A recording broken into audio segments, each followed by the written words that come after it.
Welcome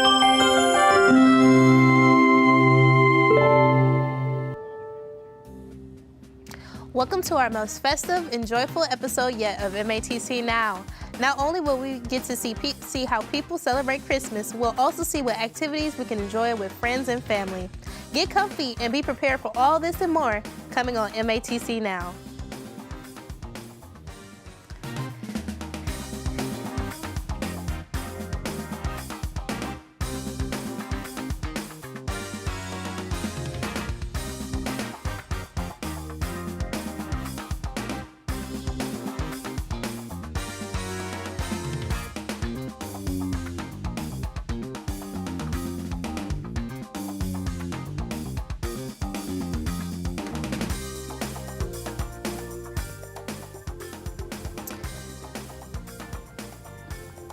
Good morning. Today is a perfect day for another episode of MATC Now. As always, I'm your host, Audrianna Hutchinson, and joining us today is Baking Student Nailah Aurelus. Hi, Nailah. How are you? I'm great. How are you? I'm doing great.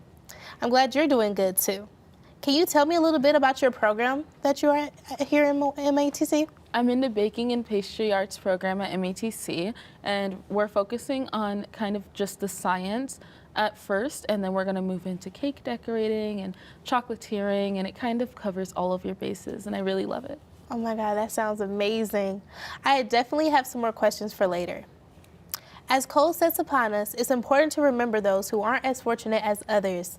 Student producer Kyla Honan heads to a local winter clothing drive to see how they are helping the less fortunate. No stranger to the cold, there are often people who find themselves falling behind when it comes to winter clothing. MATC's own men's baseball team is taking their part in breaking that stigma and making sure everyone stays warm this holiday season. Yeah, we're hosting a winter coat drive here at our Oak Creek campus.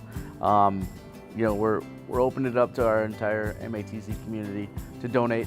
So whether if they can't get down here to make a donation, then I can head over to another campus to pick up.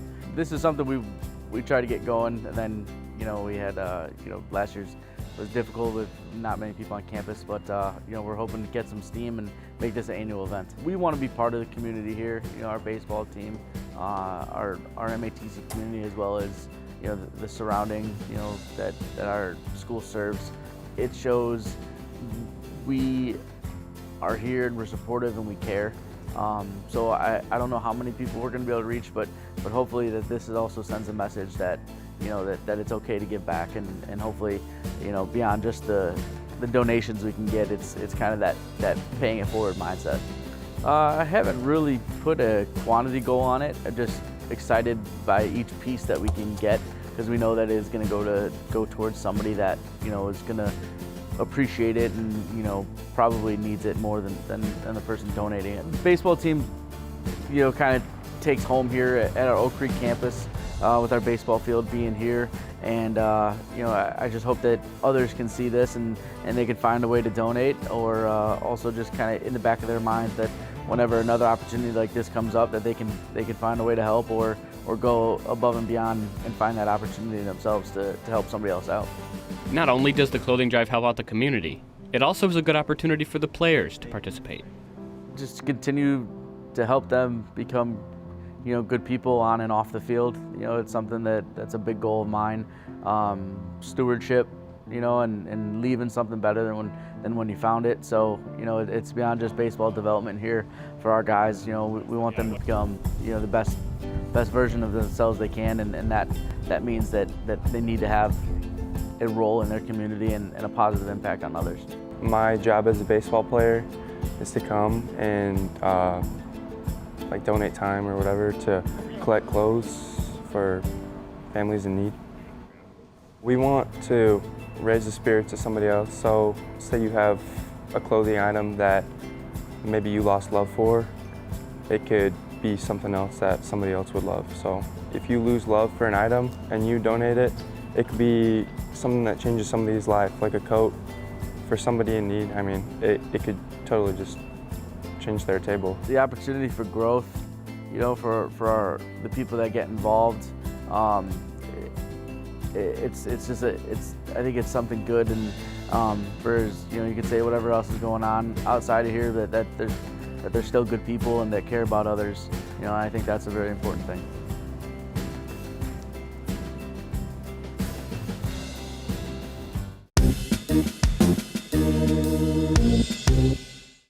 Students at MATC may find themselves needing advising with their education.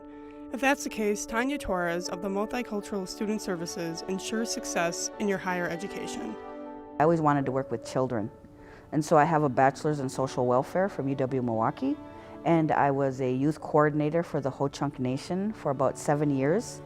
And then I got laid off from there, and I applied to be a recruiter here at MATC 17 years ago. They hired me for that position here, and then my predecessor in Multicultural retired, and that's how I ended up in the Multicultural area. This position actually was brought to me by another colleague at MATC who had let me know, Tanya, this position's opening up. You know, you should apply for it, see what goes, you know, see if you could get it.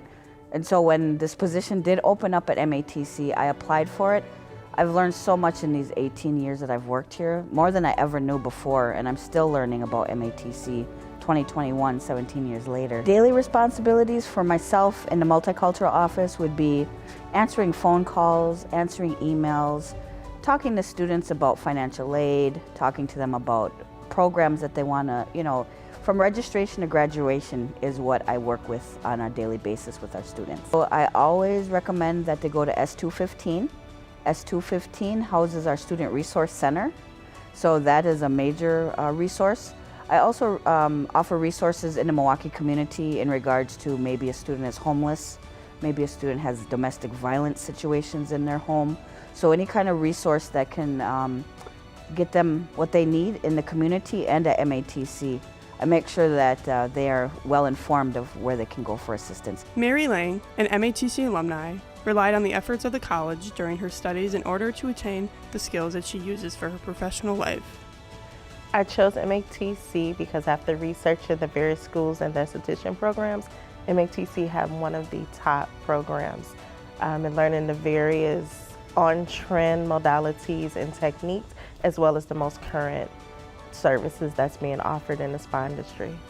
So the skills that I gave for MATC during the program, well, let's see, basically it helps me when I'm working with other students now.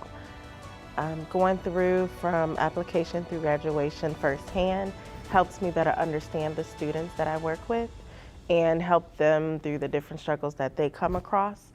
So it's been incredibly helpful to know exactly what the students are experiencing so that I can help them through their process. The resources that were most helpful for me was really the advisors.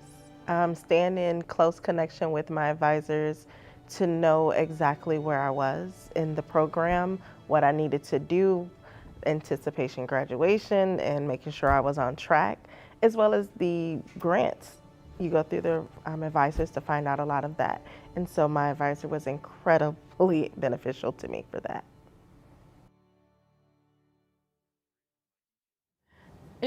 It sure is inspiring to see people that care about the success of our multicultural students on campus.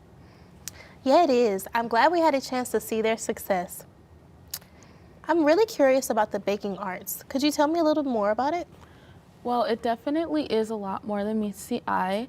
There's a lot of time management and a lot of organization that goes into it. But like I mentioned earlier, the finished product and making someone smile is always my motive.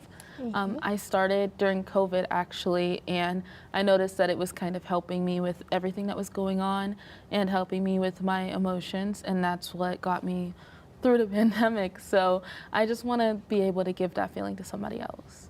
Oh, that's so nice. How long have you been inside the program? I've been in the program since the end of summer. So I had just a little retail bakery job, and then I got inspired to follow my dreams, and MATC had the perfect program for that. To you, what is the most difficult part of being in the baking program? Definitely the stress. There is a lot of stress, especially during our pie sales and things in the 6th Street Bakery downstairs. We have our own bakery, so obviously things are going to be in demand. We had a pie sale about last month, I believe. and we had to make about 300 pies in about 3 days. So, and we had 8 students, so it gets crazy sometimes, but it's all worth it. Is that one of the most, like, the things that you enjoy about the program? In a way. I'm crazy. I kind of like the It's stress. bad and good. Yeah, it's a lot, but then once you're done, then you just feel like you can do anything, and you just know that you put so much love into everything that you put out there, so it's worth it. That's great. So you have, all of the students work at the bakery. So how does it feel to have like experience of baking and having to get stuff out right then now? It's actually very helpful. I have worked in the field a little bit, and having that time management skill from schooling is very, very important, because if I didn't have it, I probably would not have succeeded. Wow. Okay, can you tell me what are your plans after graduation? After I graduate, I'm planning on actually moving to Australia and opening kind of a coffee shop / bakery over there. Do you have a name for it yet? Yes, it's gonna be my middle name, so I'm naming it Janes after my middle name, Janelle. Oh, I think that would be so perfect. Let me be the first to say I will be the first customer walking through your door. Thank you for flying to Australia for me. So can you tell me, like, what is one of your favorite things to bake? I really like cookies because they're very versatile. There is not a single thing in the world you can't do with a cookie. You just take a basic recipe and do whatever you want. Recently, I took a double fudge cookie recipe and I turned it into Mexican hot chocolate cookies by adding just a little bit of cayenne pepper, and it was actually delightful. Oh my God, why you didn't bring it for me? I'm sorry. Okay, so how has your personal interest in baking changed since you've been taking classes here? Like I said, it's just the stress level. You really start to realize, what did I get myself into? Because a lot of people join the program thinking it's going to be like how they used to bake with their mothers or their grandmothers, and it's going to be carefree and la-di-da, and it's really not that. It's more like MasterChef than it is, just relaxing. So you really have to just be running all the time and getting things orderly. But other than that, and again, if you have the passion, it's there. Well, I just want to say it was nice, so nice getting this information from you. I really liked interviewing you. What a great inside look to your program. Thank you for letting me interview you. Thank you. Everyone loves the taste of warm baked goods during the holidays. We checked in with the baking program to learn about what goes into making these tasty, tasty treats.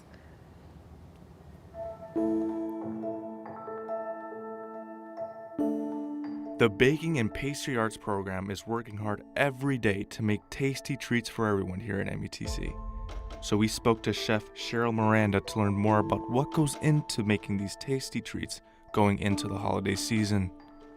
Oh, they learn everything from the basics of mixing to doing wedding cakes, croissants, breads, but they start with the basics first and then they excel on in the second semester. If there's any challenges, all the instructors are always there for them to help them get through. In the cafe program, for instance, instructor chef Andrew Schneider helps them put a business plan together.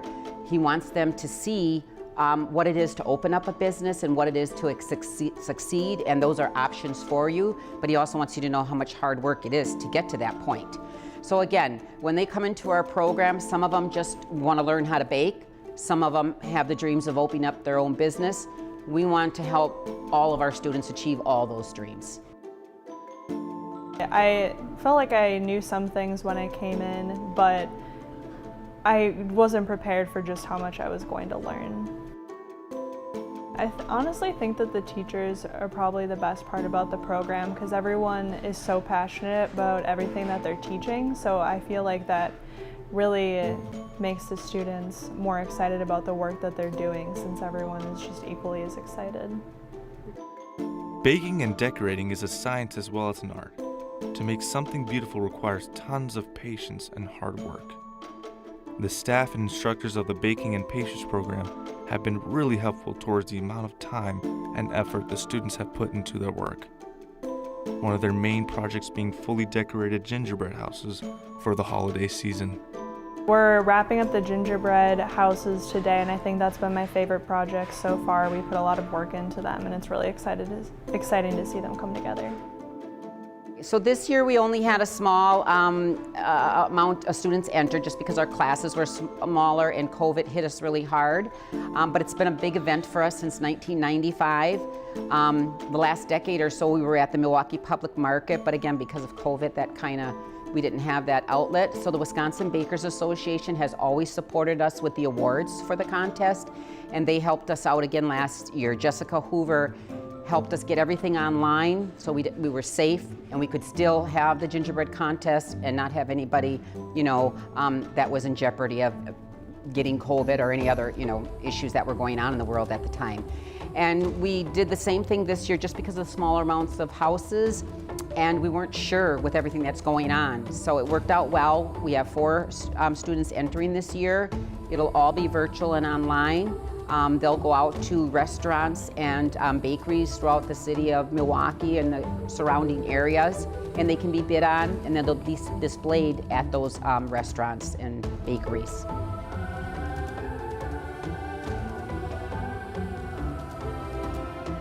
Just come on down, come and shadow with our students and instructors, and let us know what you think of us, and hopefully you'll join us. If you want to see all these beautiful houses and vote on your favorite, you can head to the Wisconsin Bakers Association website at wibakers.com. Talk to your advisor if you are interested in shadowing or joining the baking and pastry program.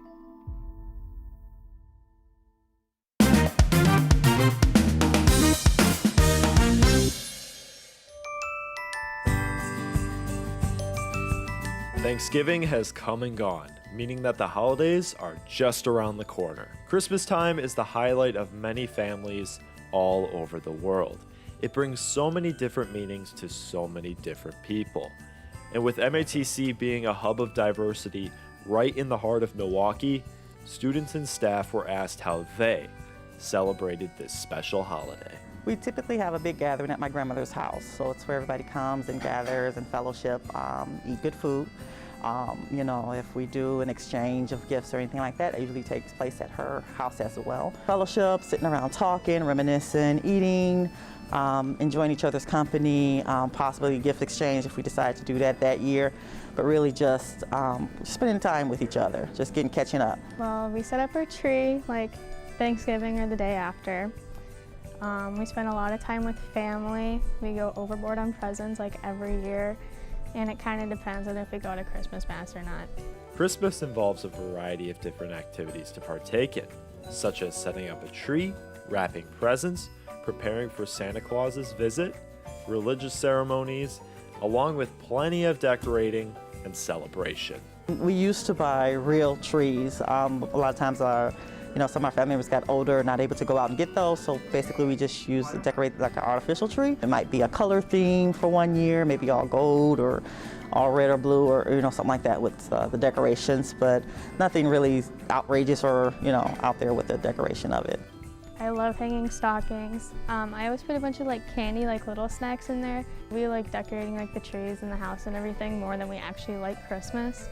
Although Christmas is celebrated by many, we came across an MATC alumni that does not personally celebrate the holiday, but he still takes part in Christmas festivities put on by his family. Well, I don't celebrate Christmas. I'm like a first-generation Muslim in my family and the only Muslim in my family. The rest of my family is Christian, so navigating this holiday, they invite me over to eat. They don't call it Christmas dinner, or they just said, do you want to just come eat? And since I accept most and all donations from my family, so a free meal, I partake in. When I come in the door, they don't say Merry Christmas. They said, how you doing? It's all right for me to sit on the side while they pray and stuff like that. So in that sense, so they are respectful to me and I am respectful to them. And they my family, so it's still a whole lot of love. So, and if they want to give me a gift, hey, look, I accept. Some of my friends, we have a Secret Santa that we have every year where we pull each other's names, give our gifts. We go out to a nice restaurant, eat, and exchange our gifts there for, my friends, and then the family, of course, and giving. So I do like giving. If someone barely mentions oh, I like that, I usually get it for them, just because I like the little things that make people happy. All the brothers and sisters is just like me. It's okay. It's okay. We unapologetically Muslim. That's what we is. We can go eat with our family or do whatever. Tell them we love them on December 22nd, 23rd, 24th, 5th, 6th, 7th, 8th, and then the next year too. It don't have to have a Christmas or Thanksgiving or nothing with it. For me, it's really just about reflection on family, on what you're thankful for, what you have, thinking of those who don't have what you have, and contributing back to the community some kind of way as well. So it encompasses a lot of different things, but really it's just a reflection on what you have and what you can give to those less fortunate. Christmas is a time for joy and giving back to your loved ones. Everyone needs this time of year to just relax and appreciate the ones around them. Happy holidays. Wow, that definitely gets me in the holiday spirit. I love hearing the different ways people celebrate the holidays. Yeah, happy to hear that people are giving back too. This is my favorite time of the year. Absolutely. You may have noticed all the new MATC Times kiosks all around campus. If you haven't already, grab a copy of the newspaper and be immersed in what's new on campus. We have our field correspondent, Courtney Bondar, at the MATC Times office to learn more about MATC's own newspaper.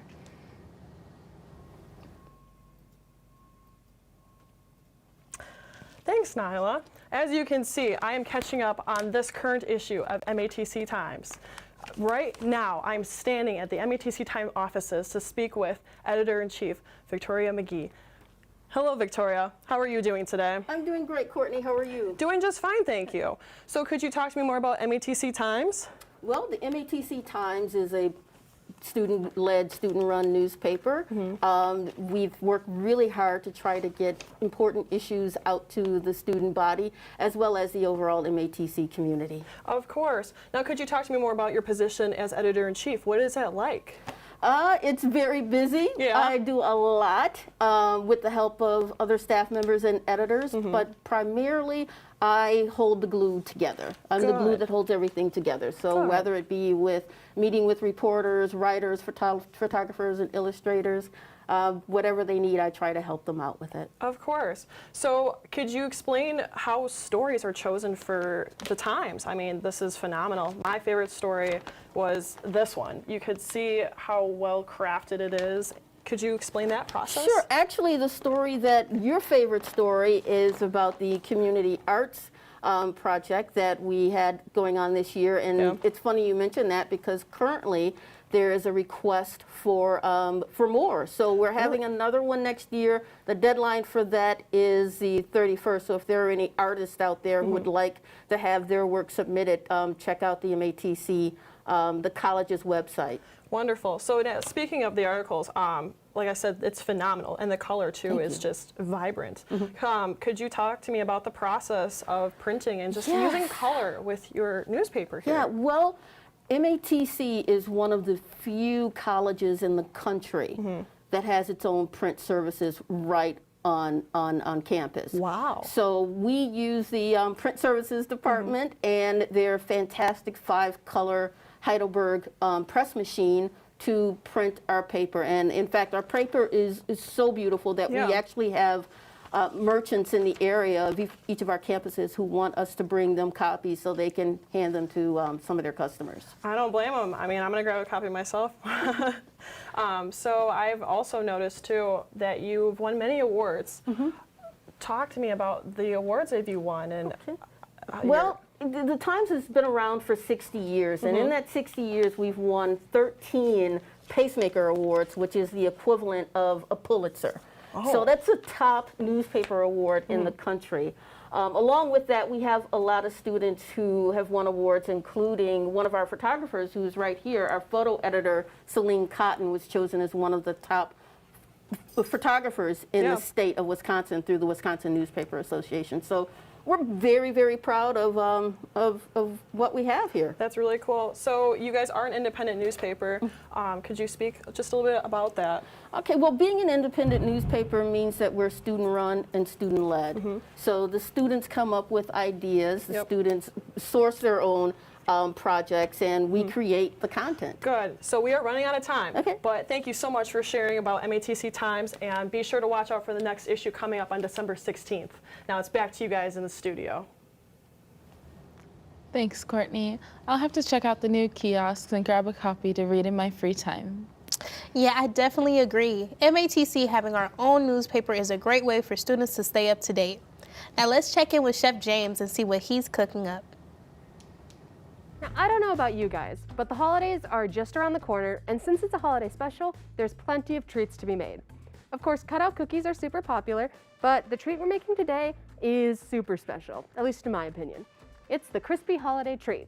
Now, the Crispy Holiday Treat is a unique homemade snack that you can do really easily at home and get ready to celebrate the holidays. Now, let's start with the ingredients we're going to need. We've got some unsalted butter, a toasted rice cereal, a large bag of marshmallows, some green food coloring, some hard cinnamon candies, or any red candies really, holiday sprinkles, and some frosting. You're also going to need a large to medium pot, a spatula like this, some parchment paper, and a tray. Also, some cookie cutters. Now that we've got our ingredients handled and taken care of, the first thing you want to do is take your pot, put it on the stove, and set the temperature to about medium to medium high heat. Once that's up and running, you're going to add 3.5 tablespoons of unsalted butter right into the pot. Ours is a little hot, so it's steaming a little, but we basically just want to get the butter melted. Once the butter is melted, we're going to take 2 handfuls of our marshmallows and add them in as well. That's about 2/3 of the bag. Once they're in, you're going to stir with the spatula until they melt and get all gooey. Now, you want to make sure and do your best to try and keep them from burning or caramelizing too bad. If your butter's a little brown, that's okay, but you just want to make sure not to burn the marshmallows themselves. The best way to do that is to make sure you're stirring against the bottom of the pot, and if it's a little too hot, you can always turn the heat down. You control the heat, don't let the heat control you. The idea is we want them to get all melted and gooey so we can mix it in with our rice cereal later. Now, once we've got our marshmallows in here and they're getting pretty gooey, we can add our food coloring and our hard candies. Now, our food coloring, we're going to do about 2 capfuls, or if you've got a nice little tube like this, about 5 drops, which 2, 3, 4, 5. And mix that in. You're also going to want to do about a cup of your red cinnamon candies. This is about as much as a box is, so you can just do that without having to measure out too precisely. Add those in. Now the green coloring will help it look kind of like a tree, and the red candies will make it look like ornaments. Now, if you're not a fan of these cinnamon candies, that's totally okay. Just like if the flavor doesn't do it for you or similar, you can use any other hard candy like M&Ms or Skittles. These are just nice because they're all red and we kind of wanted that look. But if you want the assorted colors, you want like just white and green and red, it's totally up to you. Now you can take your pan off the heat by now. It's all mixed together. We've got our food coloring and our candies in there. We're now going to add our toasted rice cereal. You're gonna want about 8 cups, which is about, again, 2/3 of the package. And you're going to want to try and stir that in so all of the cereal is coated with the marshmallow. Just wanna be careful because it can be easy to kind of send it everywhere.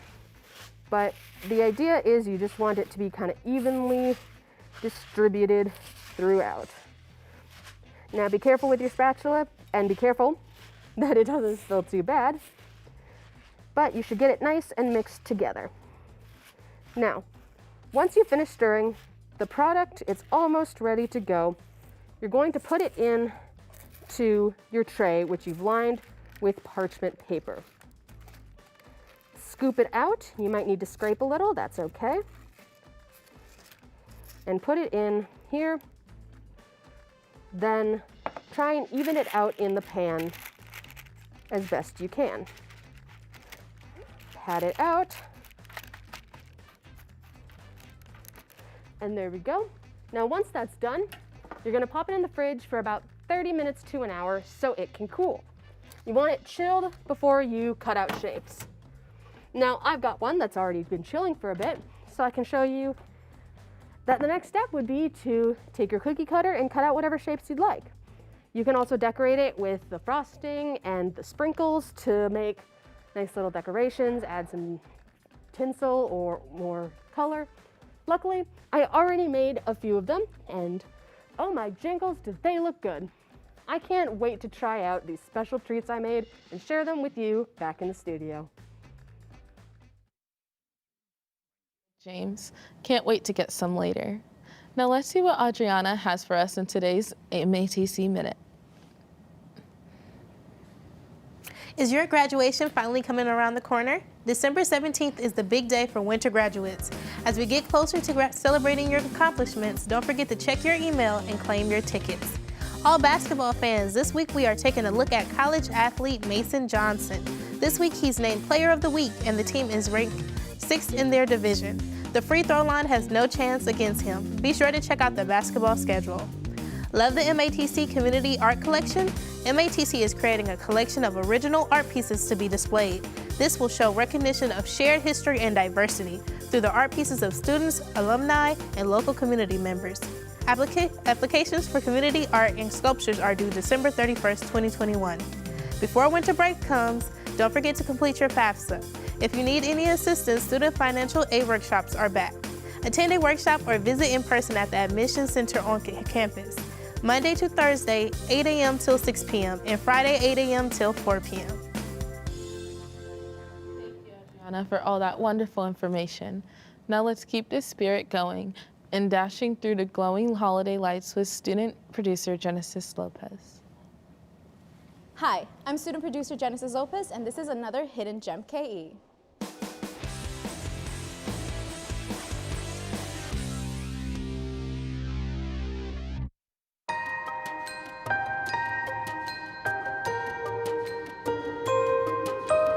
The holidays are among us, and you know what that means. Holiday lights are all over, especially here in downtown Milwaukee, with 3 different parks magically lit for the Milwaukee Holiday Lights Festival.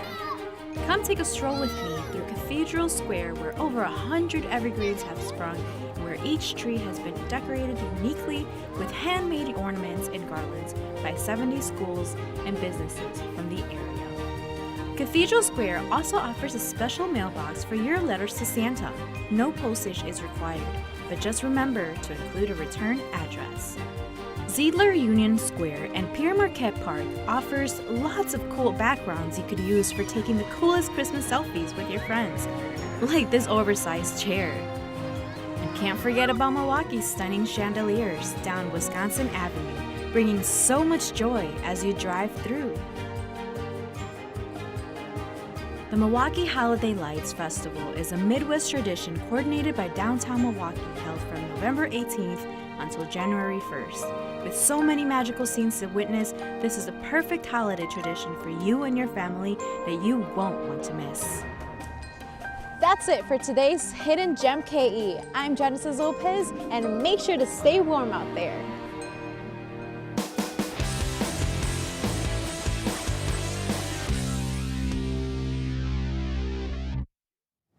Wow, that looked like such a magical time. Can't wait to take my family to the Holiday Lights Festival before our next show. Nailah, thank you for coming in today and enlightening us on the baking program. Thank you for having me. It was a great time. Thank you for watching today. Don't forget our last episode is next week and you don't want to miss it. As always, I'm your host, Audrianna Hutchinson. See you next time.